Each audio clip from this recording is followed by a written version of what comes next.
melanjutkan materi geopolitik Indonesia. Hal-hal tertentu dapat disamakan dengan organisasi. Negara harus mampu mengembangkan seluruh potensi kemajuan Roosevelt diterapkan pada soal-soal strategi perbatasan, menjadikan Jepang sebagai pemimpin Asia. Cahaya Speakman memandang penting untuk menggabungkan kekuatan kombinasi. Kita bahas tentang perkembangan geopolitik.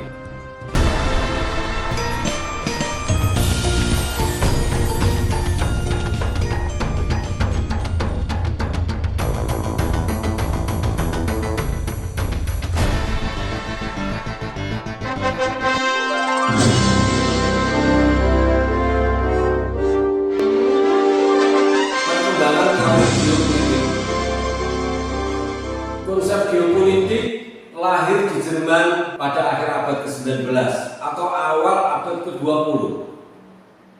Semula, geopolitik adalah ilmu bumi politik yang membahas masalah politik dalam suatu negara. Namun dalam perjalanan dari waktu ke waktu, geopolitik menjadi ajaran yang melegitimasi hukum ekspansi suatu negara. Hal ini tidak bisa lepas dari pemikiran para ahli. Di antaranya, yang pertama, Friedrich Ratzel yang menyampaikan pemahaman tentang teori ruang. Melalui karyanya yang berjudul Political Geography atau Ilmu Bumi Politik, Friedrich Ratzel mempelajari fenomena geografi dari aspek politik.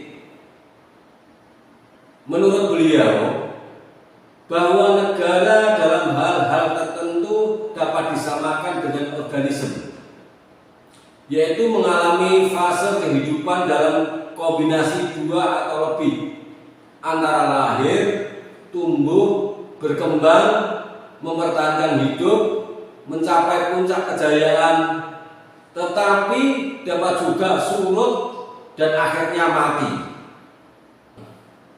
Inti ajaran Friedrich Ratzel adalah teori ruang yang ditempati oleh kelompok-kelompok politik atau negara yang mengembangkan hukum ekspansionisme baik di bidang gagasan, kegiatan perutusan, dan produk yang harus diimbangi dengan pemekaran atau perluasan wilayah. Suatu bangsa dalam mempertahankan kelangsungan hidupnya tidak terlepas dari hukum alam. Hanya bangsa yang unggul yang dapat bertahan hidup secara terus-menerus dan langgeng. Untuk membuktikan keunggulan, negara harus mengambil dan menguasai satuan-satuan politik yang berkaitan, terutama yang bernilai strategis dan ekonomis. Friedrich Ratzel memprediksi bahwa pada akhirnya di dunia ini hanya tinggal negara unggul yang bisa bertahan hidup dan menjamin kelangsungan hidupnya. Kebutuhan itu didapat dari sumber daya alam. Apabila kebutuhan itu tidak terpenuhi dari sumber kekayaan alam dalam negeri, maka suatu bangsa akan mencari pemenuhan kebutuhan kekayaan alam dari luar wilayahnya atau melakukan ekspansi ke wilayah lain atau negara lain. Kemudian yang kedua, menurut Rudolf Killen yang menyampaikan teori kekuatan. Karyanya yang berjudul Geografi Politikal merupakan pengembangan dari teori karya Friedrich Ratzel. Rudolf Killen mengatakan bahwa negara tidak saja merupakan suatu organisme, tetapi juga memiliki kemampuan intelektual.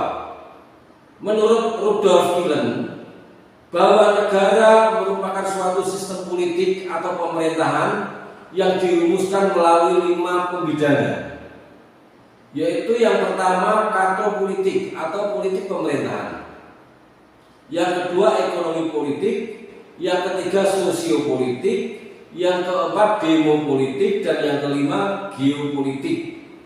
Inti ajaran Killen adalah pengembangan kekuatan nasional.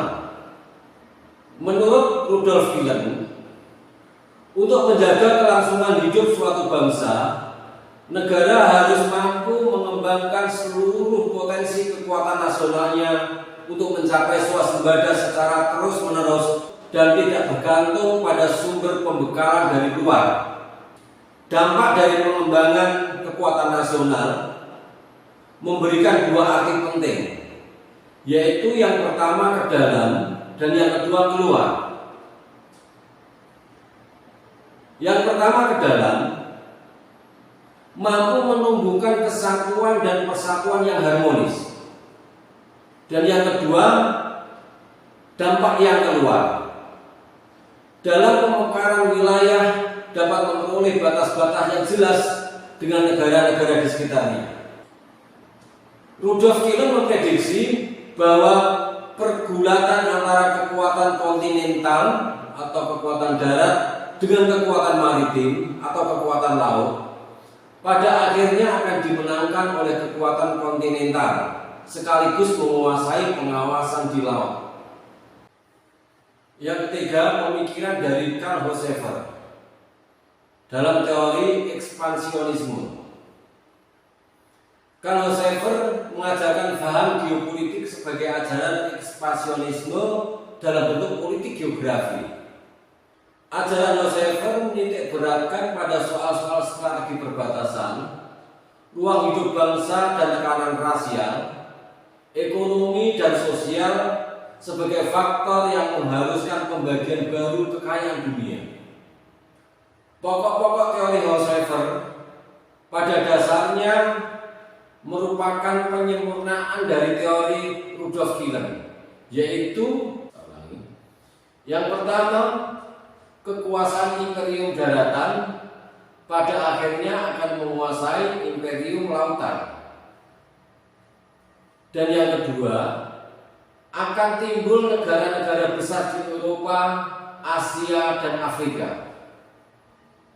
Prediksi Karl Hocevar dalam banyak hal telah mendorong lahirnya nasi di Jerman di bawah Hitler yang bersemboyan Jerman Raya di atas semua negara.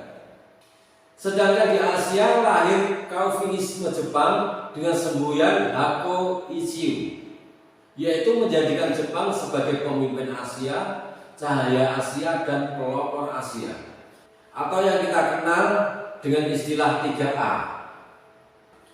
Bertolak dari pemikiran tersebut di atas, maka kemudian muncullah teori wawasan.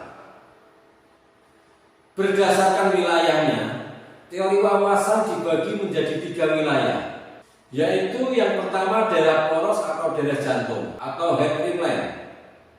Yang kedua daerah bulan sabit dalam atau inner rimland. Yang ketiga daerah sabit luar atau outer rimland. Teori-teori atas wawasan ini kemudian disampaikan oleh beberapa ahli. Yang pertama oleh Alfred Mackinder dengan teori wawasan benua. Mackinder merupakan penganut teori kekuatan. Ajarannya melahirkan teori daerah jantung atau wawasan benua sebagai konsep pengembangan kekuatan darat.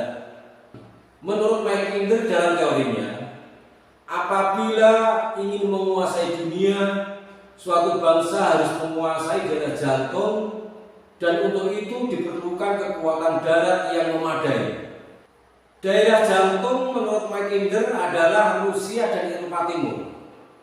Jika daerah jantung dapat dikuasai, maka berturut-turut akan dapat menguasai juga Serbia, sebagian Mongolia, daerah bulan sabit dalam, dan daerah bulan sabit luar.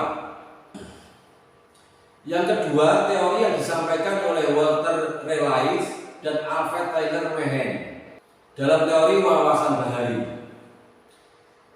Teori Raleigh dan Mahan pada dasarnya adalah teori kekuatan lautan.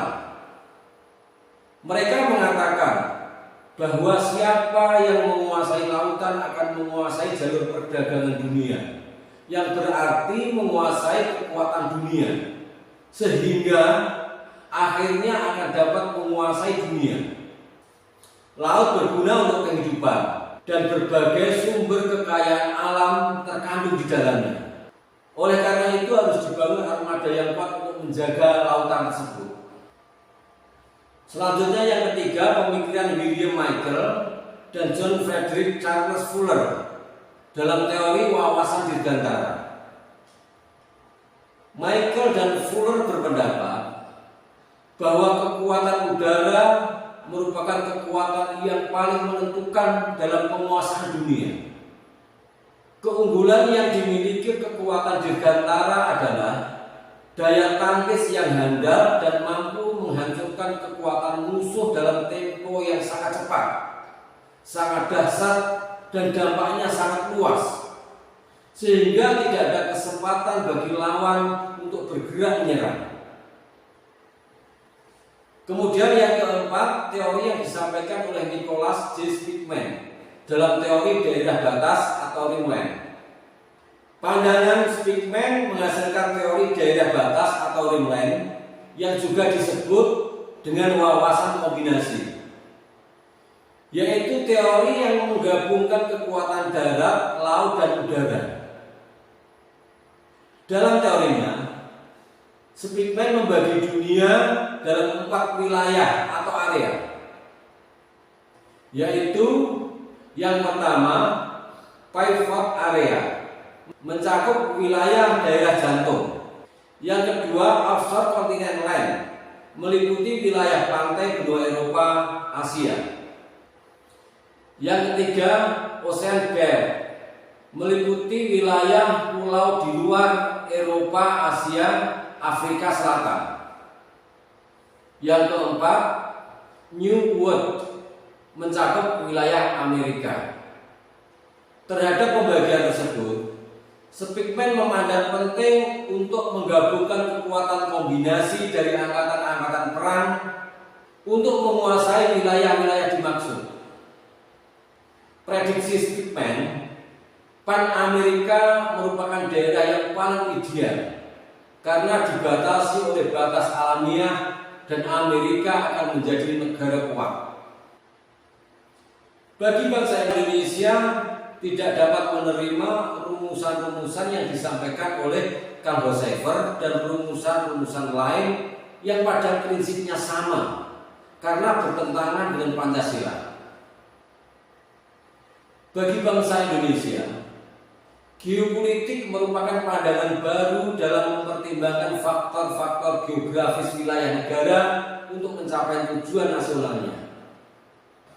Lebih jelasnya, geopolitik adalah kebijaksanaan dalam mencapai tujuan nasional dengan memanfaatkan keuntungan letak geografis negara berdasarkan pengetahuan ilmiah tentang kondisi geografis negara tersebut.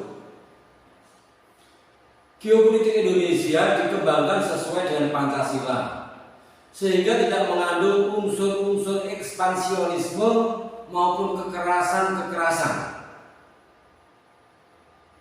Geopolitik dan geostrategi bagi bangsa Indonesia hanya merupakan pembenaran dari kepentingan-kepentingan dan cita-cita nasional. Agar dapat berhasil guna, maka bangsa Indonesia harus memiliki kemampuan-kemampuan statis maupun kemampuan dinamis di bidang kesejahteraan dan keamanan